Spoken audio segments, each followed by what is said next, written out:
நேற்றைக்கு கூட ஒருவர் தமிழ்நாட்டிலே பெண்களுக்கு பாதுகாப்பு இல்லை என்று பெண்களை பார்த்து கேட்டார். ஏனென்று சொன்னால் பெண்கள் அதிகமாக கூடியிருந்த இடத்திலே பெண்களுக்கு பாதுகாப்பு இல்லையா என்று கேட்டார். ஆனால் பாதுகாப்பு இல்லை என்று சொன்னால் அந்த பெண் அங்கே வந்திருக்க முடியுமா என்பதை யோசிக்க மறந்துவிட்டார்.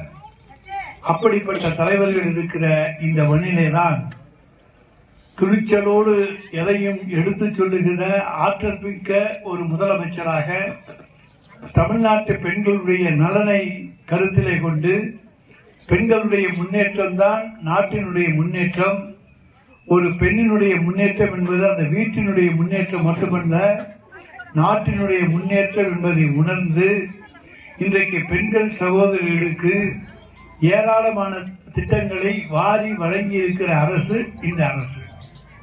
இந்த ஆட்சியினுடைய சாதனைகளை பொறுத்துக் கொள்ள முடியாதவர்கள், இந்த ஆட்சியினுடைய பல்வேறு இன்றைக்கு முன்மாதிரியான நடவடிக்கைகளை ஏற்றுக்கொள்ள முடியாதவர்கள் இந்த ஆட்சியை பற்றி குறை கூறி வருகிறார்கள்.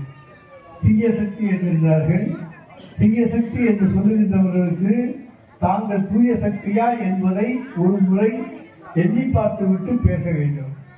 ஏனென்று சொன்னால் தமிழ்நாட்டு மக்களுடைய இதயங்களிலே இடம்பெற்றிருக்கக்கூடிய ஒரு தலைவர் நம்முடைய மாண்புமிகு தமிழ்நாடு முதலமைச்சர் அவர்கள்.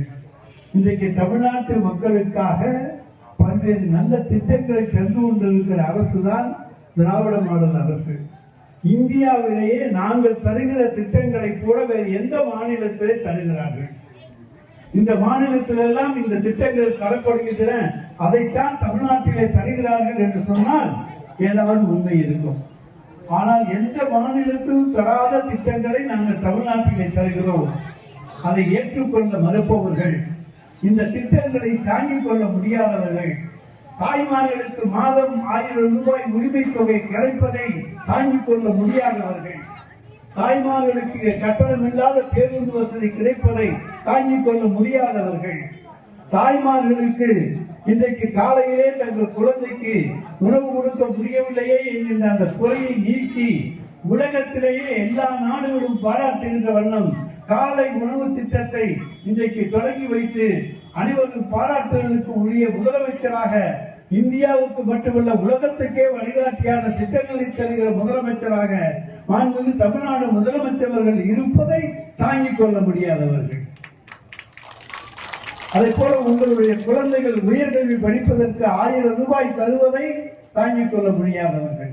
சொல்லுங்கள், இதெல்லாம் எந்த மாநிலத்தில் இருக்கிறது? இதெல்லாம் இங்கு இருக்கிறது.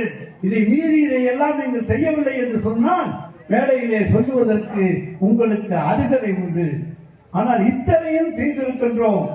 இன்றைக்கு அத்தோடு இல்லாமல் பல்வேறு நல்ல திட்டங்கள் இன்றைக்கு இந்த 5 ஆண்டு காலத்திலே நாங்கள் போட்ட அளவுக்கு சாலைகள் எந்த ஆட்சியிலே போடப்பட்டது என்று யாராலும் சொல்ல முடியுமா? கல்விக்கு நாங்கள் கொடுத்திருக்கிற முன்னுரிமை வேறு எந்த ஆட்சியாவது கொடுக்கப்பட்டிருக்கிறதா? இன்றைக்கு அந்த வகையிலே தமிழ்நாட்டை ஒரு முன்மாதிரியான மாநிலமாக மாற்றிக் கொண்டிருப்பதை தாங்கிக் கொள்ள முடியாதவர்கள் எங்களை தீய சக்திகள் என்கின்றார்கள். அவர்கள் தூய சக்திகள் என்பதை நிரூபிக்க கடமைப்பட்டிருக்கிறார்கள். தீய சக்திகள் நாங்கள் அல்ல, நீங்கள் தான் தீய சக்திகள் என்பதை சொல்லி இங்கே இருக்கிற தாய்மார்களுக்கு இந்த பரிசு பொருள் தர நாங்கள் முன்வருகிறோம். நன்றி, வணக்கம்.